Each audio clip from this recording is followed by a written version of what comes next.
Hello everyone, and this is the video on how to fill out MTM vouchers, or the 4100 account.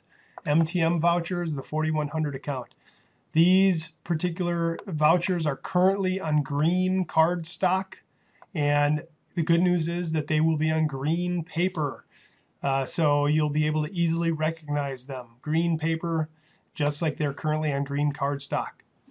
So it's very important that you've already watched the introduction to vouchers video in order to be able to fill this out completely, because I'm not going to go in quite as much detail on this particular voucher because I'm assuming that you've already watched the introduction of vouchers video. So if you haven't, then don't watch this yet. All right, here we go. So very simply, on your computer screen, when you get a 4100 account trip or an MTM trip, there will be an MTM trip number. It's usually a fairly long number, and you'll want to put it on that first line of the card. You just write it on the first line of the card. Then below that, you'd put your driver ID, that's your 4-digit driver ID, and your cab number, which is the number of the cab you're in. And then you want to put in the pickup address and the drop-off address on the lines shown here. And you want to write in the rider's first and last name legibly right on that line below the drop-off. That's in case a signature is unreadable, which it often is.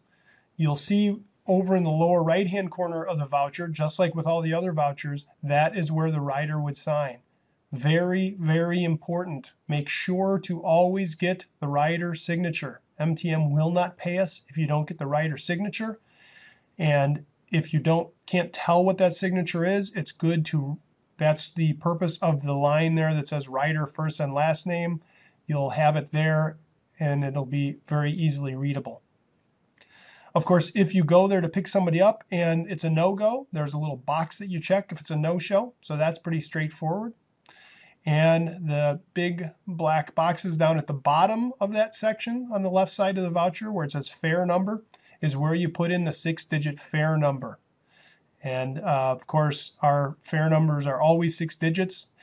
So you'd put in the number, and if for some reason our fares have rolled over and they're starting back at 0 again, and you have the first one, then you'd put in 000001.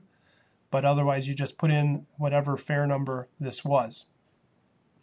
Moving on to the right side of the voucher, this is exactly the same as all of our other vouchers. And it was explained in detail that the year always goes in the first 2 characters of the date field.